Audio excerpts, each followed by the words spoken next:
I don't always like to share and ask questions within the adoption communities, but I thought, well, maybe if I develop one, even though I'm the moderator, I might feel comfortable sharing more. Welcome to the Adoption Roadmap Podcast, your go-to guide through the beautiful, complex, and transformative journey of adoption.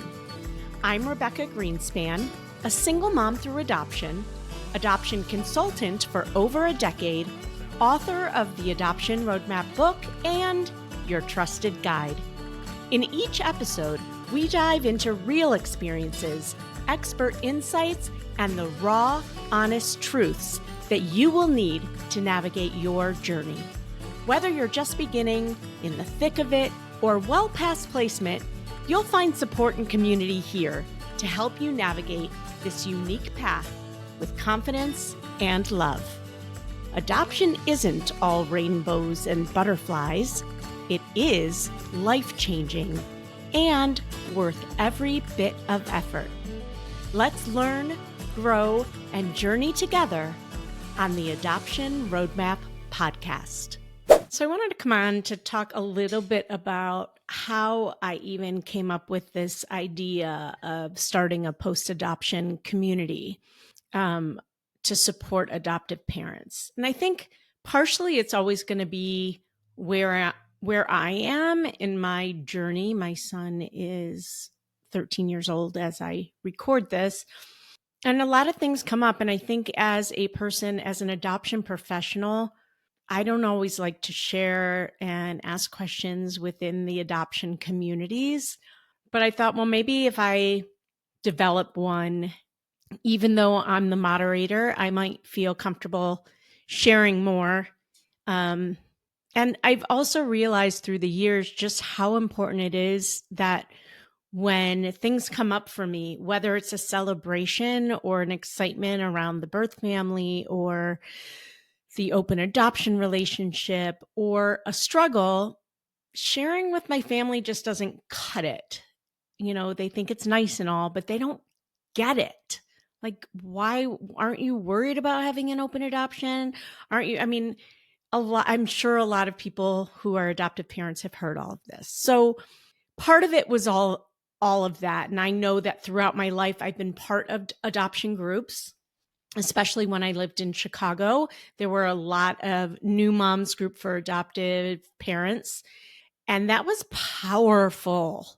While our kids played together, which was powerful, just having parents to sit around and talk to was amazing. Just being able to let down your guard in a way that you can't always around other parents and other families or family members. So that was one huge reason. Another reason was in my own community, in my RG adoption consulting client community, we started getting posts like this. Is there a place, a therapy group, a support group within this community where we can discuss all things behavior? A lot of us adopt kids with exposures.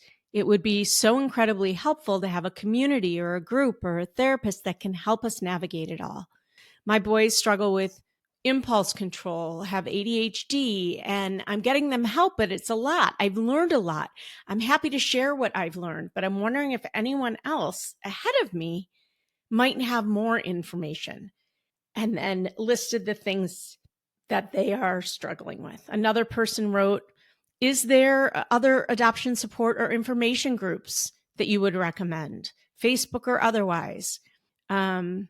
So people started asking for it, and the responses were humongous. So I thought, okay, here I am thinking about how can I continue the journey with my clients after they adopt in order to keep working with them, right? Because we develop such close relationships with our families as they adopt. So many of them become our friends.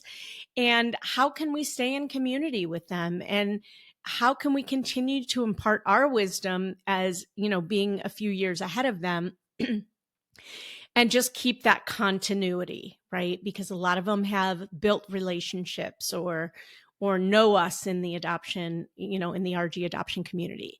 So that was another thing, like how could I continue working with my families? And at the same time, I started seeing these posts about, okay, now that we're adoptive parents, where can we go? We are struggling with certain things and we need a new place now. So voila, I developed that new place, and it's called the Adoption Continuum. It's a membership community where we value kindness and vulnerability. And wait, I want to read you my value words, because I thought a lot about this. Like, what would my core values be for this community? So one of them is accountability. We need to take accountability as parents for what we say and what we do. And families need to be accountable for when they are working in communities with how they show up, right? How they treat other people, and not placing blame. So accountability is a big one for me. Gratitude and kindness, I think, goes without saying, but those are huge values to me. And I want this community to be a place where people will be open and vulnerable and transparent about what is happening in their lives, because there's no point in joining a community if you're not going to be part of it. So these types of communities aren't like a Facebook group where you can just go and read what other people are saying, but truly you get the most out of it when you participate. So I pulled in some friends, some resources, some backup, and together we built this community. Do we have it perfect yet? No, we don't. And that's why we are launching at a really low barrier to get in. We started with just our client community, and we have a group of people that came in for free. That's part of being an RG adoption client. You get a certain amount free, a certain amount of months. And we're about to launch our founders launch to be a founding member of the group, to really help us create this group for what you need. But one of the big parts of it is that in the way I kind of envision this, and it's not another group for me to lead and be the expert in, because I'm not the expert. I know what I know. I'm one person. But I invited experts on a whole bunch of different things, experts on exposures and mental health and medically complex situations, experts on attachment and open adoption relationships and setting boundaries, so that they will be in community with us, not only to teach us at certain times, but also to be in conversation with us. So my hope is that you will be able to get advice from other adoptive parents, advice and expert advice and teachings, continued education, and also resources. We are starting to put together resources for every state across the country, so that when you, for instance, with me, like when you start navigating trying to get your child on an IEP or a 504 plan, and what the heck is that, and what is OT anyways, you can turn to this community and get some answers. So that's why I have developed the Adoption Continuum membership community, and I invite you to be a founding member. I would love nothing more than to be in community with you and figure this out together, navigate adoptive parenting together. So I hope you'll join me. Click on the link below to get on our wait list to get all of the information. And I hope as soon as the doors open that you will walk through them. Thank you. Bye. Well, I hope you enjoyed that episode of the Adoption Roadmap podcast.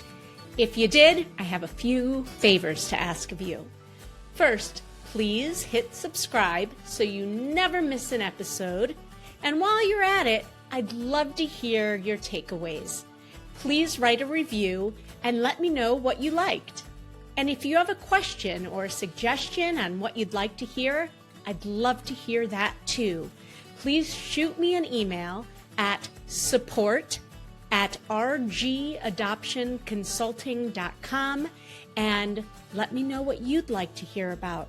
And if you have a question, I may just answer it online.